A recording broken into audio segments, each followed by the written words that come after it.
En aquel tiempo, cuando Jesús desembarcó en la otra orilla del lago, en tierra de los Gadarenos, 2 endemoniados salieron de entre los sepulcros y fueron a su encuentro.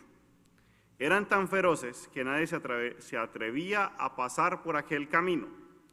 Los endemoniados le gritaron a Jesús: ¿qué quieres de nosotros, Hijo de Dios? ¿Acaso has venido hasta aquí para atormentarnos antes del tiempo indicado?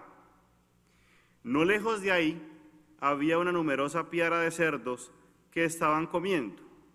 Los endemoniados le suplicaron a Jesús: si vienes a echarnos fuera, mándanos entrar en esos cerdos. Él les respondió: está bien. Entonces los demonios salieron de los hombres, se metieron en los cerdos, y toda la piara se precipitó en el lago por un despeñadero, y los cerdos se ahogaron. Los que cuidaban los cerdos huyeron hacia la ciudad a dar parte de todos aquellos acontecimientos y de lo sucedido a los endemoniados.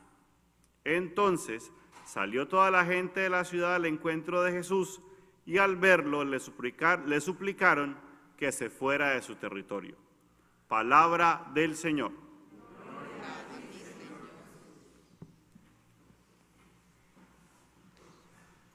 Muy buenas tardes para todos. Como el padre decía, mi nombre es Leonardo y yo soy misionero de Yarumal, una comunidad fundada en Colombia que está trabajando en varios países alrededor del mundo. Uno de ellos es Kenia, que es en África, donde yo actualmente ejerzo mi ministerio sacerdotal. Hace 5 años, pero llevo 10 años trabajando en el África en total. Yo quiero hacer eco de esas lecturas del día de hoy. Son lecturas muy buenas, muy interesantes, que si quisiéramos cogerlas y examinarlas y mirarlas nos tardaríamos mucho tiempo. Entonces voy a decir 2 cositas, una de cada lectura. Vea, de la primera lectura del libro del Génesis. El libro del Génesis, o todos los primeros 5 libros de la Biblia, tienen una característica muy bonita. Al comienzo eran un montón de historias que eran contadas en diferentes pueblos. Y en un momento histórico cogieron todas las historias juntas, las pusieron, y ciertas personas que eran los compiladores, sacerdotes del templo de Jerusalén, las pusieron junticas. Esos 5 libros, los primeros 5 libros de la Biblia. Muchos me dirán: no, pero es que eso lo escribió fue Moisés. Y yo sé que aquí hay grupo bíblico. ¿Tienen grupo bíblico todavía? Qué bueno que haya el grupo bíblico y que puedan entrar muy bien en este tejemaneje que hay en estas lecturas, especialmente en estos primeros 5 libros de la Biblia. Vea, una cosa muy bonita es que eran cosas que eran dichas en diferentes pueblos. Esta lectura que escuchamos hoy, en la primera lectura, es una lectura que viene de lo que llaman los estudiantes la lectura del Yavista. En el Yavista, las personas que eran de la parte norte del pueblo de Israel, contaban esta historia acerca de los patriarcas, y en esas historias, Dios siempre está muy cercano al pueblo. Y Dios habla con Abraham y le va diciendo a Abraham que le haga, que no hay ningún problema, que siga adelante. Y la relación entre Dios y Abraham es siempre una alianza.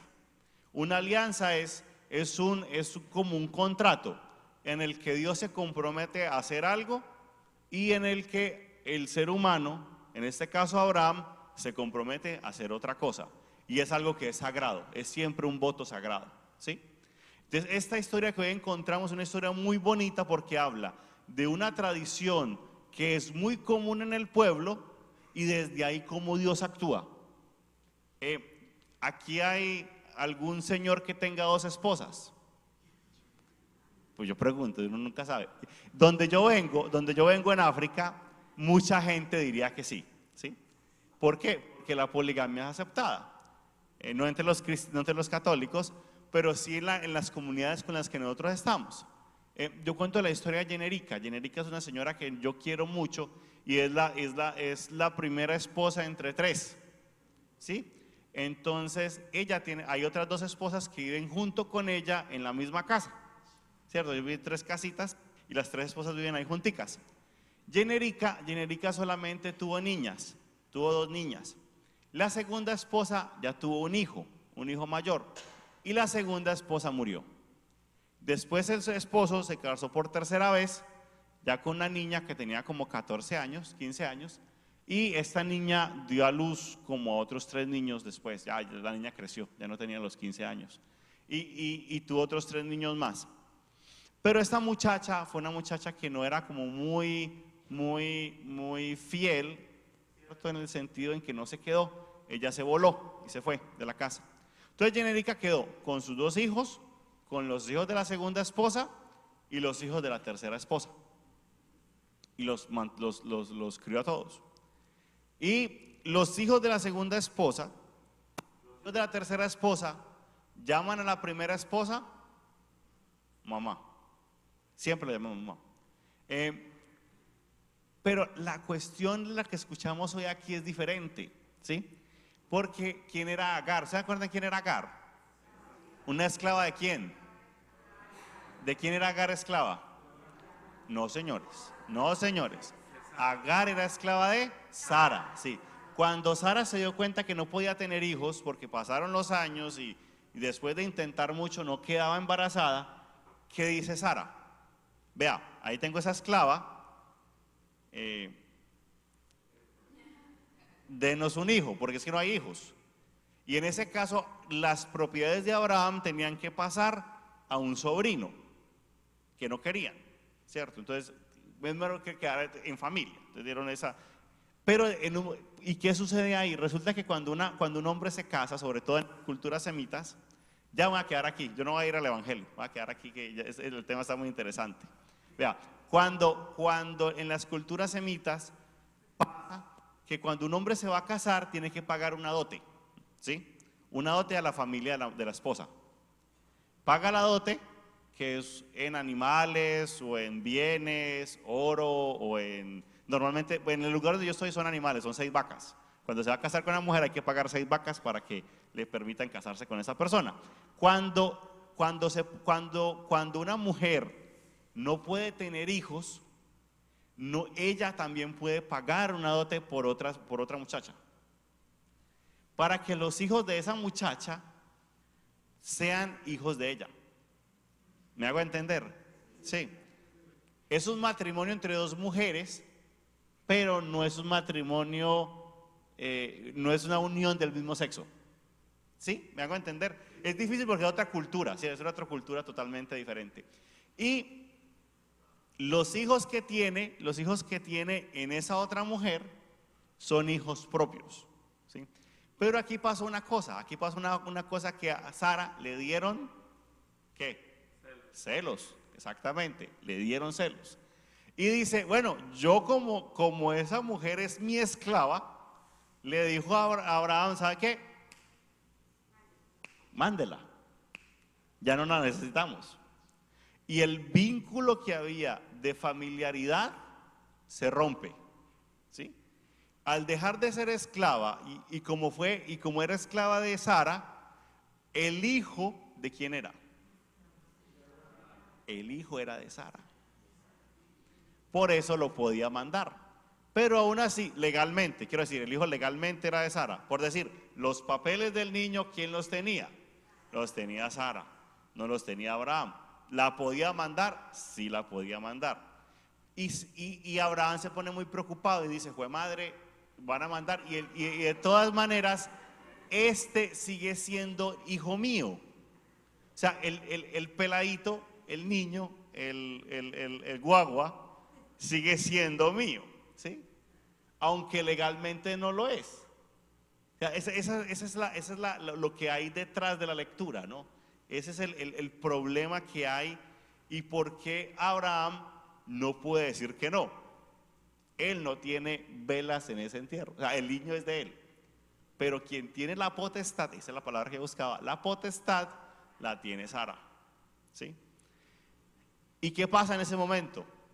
El Señor le dice, fresco hermano, tranquilo, que esto no depende de usted, depende de mí. La enseñanza de la lectura es esa. Vea, no importa qué difícil sean los momentos en los que nosotros nos encontremos, los momentos por los que estemos pasando, como decía el padre, vea, hoy estoy celebrando, sí, es una celebración, estoy celebrando un mes de la muerte de mi hermana, de mi única hermana. Cuando hay momentos de dificultad y de dolor, en esos momentos tenemos que recordar que quien lleva la batuta es el Señor. Sí, que es difícil que se le pueda a uno ir un hijo. Yo creo que muchos de nosotros varios han tenido la experiencia de ver a sus hijos irse. Y en esos momentos quien tiene la batuta no es uno. ¿Quién tiene la batuta ahí? ¿Quién lleva la dirección de esto? Es el Señor, es Dios. Hay momentos en los que nosotros podemos estar caminando solos en el desierto, como le tocó a Agar, porque le tocó irse. A Agar le tocó irse. Y cuando se fue dijo, vea, ya no hay más de otra, yo voy a dejar a este niño por allá y yo le voy a dar la espalda porque yo no soy capaz de ver a mi hijo morir. Muchos de nosotros que somos inmigrantes hemos tenido que darle la espalda a muchas de nuestras situaciones para poder estar aquí, ¿sí o no? ¿Y quién llevaba la dirección en ese momento? Era Dios, ¿sí? Y en ese momento, en el momento más duro y de más dificultad, Agar se da cuenta que está al lado del agua. Porque no es que haya aparecido el agua, no, dice que Agar no se dio cuenta. A veces uno no se da cuenta que la salida de los problemas está más cerca de lo que uno puede querer. ¿Por qué? ¿Quién dirige el ritmo de todas estas situaciones difíciles? Las dirige Dios. Ese es el mensaje de la lectura de hoy. Ser capaces de en este momento de dificultades, problemas, situaciones, recordar que quien lleva la batuta, quien dirige todo, es Dios. Gloria al Padre, al Hijo y al Espíritu Santo.